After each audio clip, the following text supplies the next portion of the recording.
നമ്മൾ സ്കൂളിലും കോളേജിലൊക്കെ പഠിക്കുന്ന സമയത്ത് ഈ 40-45 വയസ്സ് കഴിഞ്ഞ ആളുകൾ 50 വയസ്സൊക്കെ എത്തിയ ആളുകളെ കാണുമ്പോൾ അവരെ നമ്മൾ കളിയാക്കി വിളിക്കാറുണ്ട് ഇല്ലേ, വൃദ്ധൻ, പടുവൃദ്ധൻ അല്ലെങ്കിൽ കളവൻ എന്നൊക്കെ പറഞ്ഞിട്ട്.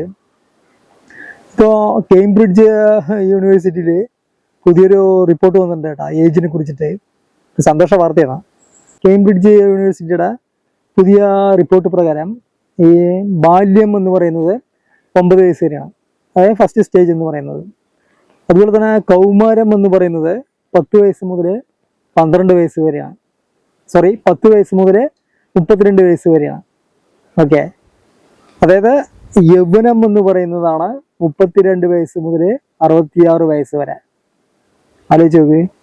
അതായത് ഇപ്പം നിങ്ങൾ ആ ഏജ് ആയിരിക്കില്ലേ പകുതി മുക്കാൽ പേരും.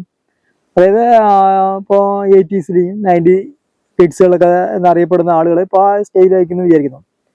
അതായത് യൗവനം എന്ന് പറയുന്നത് 32 വയസ്സ് മുതൽ 66 വയസ്സ് വരെയാണ്. ഇനിയിപ്പോൾ നമ്മൾ വാർദ്ധക്യം എന്ന് പറഞ്ഞിട്ട് തുടങ്ങുന്നത് എപ്പോഴാണ്? സ്റ്റാർട്ടിങ് 66 വയസ്സ് മുതൽ 83 വയസ്സ് വരെയാണ്. അതും 1-ാം ഘട്ടം എന്ന് പറയുന്നത്. വാർദ്ധക്യത്തിന്റെ 1-ാം ഘട്ടം എന്ന് പറയുന്നത് 66 മുതൽ 83 വയസ്സിന്റെ ഇടയിലാണ്. ഓക്കെ, അടുത്ത വാർദ്ധക്യത്തിന്റെ 2-ാം ഘട്ടമാണ് നമ്മൾ പണ്ട് പറഞ്ഞിട്ടുണ്ടായിരുന്ന ഈ കളവന്മാരെന്നൊക്കെ പറയില്ല, കളവന്മാര്, പടുവൃദ്ധൻ എന്നൊക്കെ നമ്മൾ കളിയാക്കിയ ടീമുകളുടെ സ്റ്റേജാണ് ഇപ്പോൾ ആധുനിക കാലഘട്ടത്തിൽ എന്ത് വന്നിരിക്കുന്നത്? 83 വയസ്സ് മുതൽ വാർദ്ധക്യത്തിന്റെ 2-ാം കാലഘട്ടം എന്നാണ് അറിയപ്പെടുന്നത്. ഓക്കെ, ഹാപ്പി ന്യൂസ് അല്ലേ? പക്ഷെ ഇനിയും ഇങ്ങനെ ഡെവലപ്പ് ആയി കൊടുക്കുന്നുണ്ട്. ചൈന ഇപ്പോൾ മറ്റേ മെഡിസിൻ പറയാം 150 വയസ്സ് വരെ ആരോഗ്യത്തോടു കൂടി ഇരിക്കാനുള്ള മെഡിസിൻ ഇപ്പോൾ ഏകദേശം ഒരു 99% കണ്ടുപിടിച്ച് കഴിഞ്ഞു. ഇനി അതൊക്കെ ഒരു 10-15 കൊല്ലത്തിനുള്ളിൽ വിപണിയിൽ വരുന്നത് നമുക്ക് പ്രതീക്ഷിക്കാം.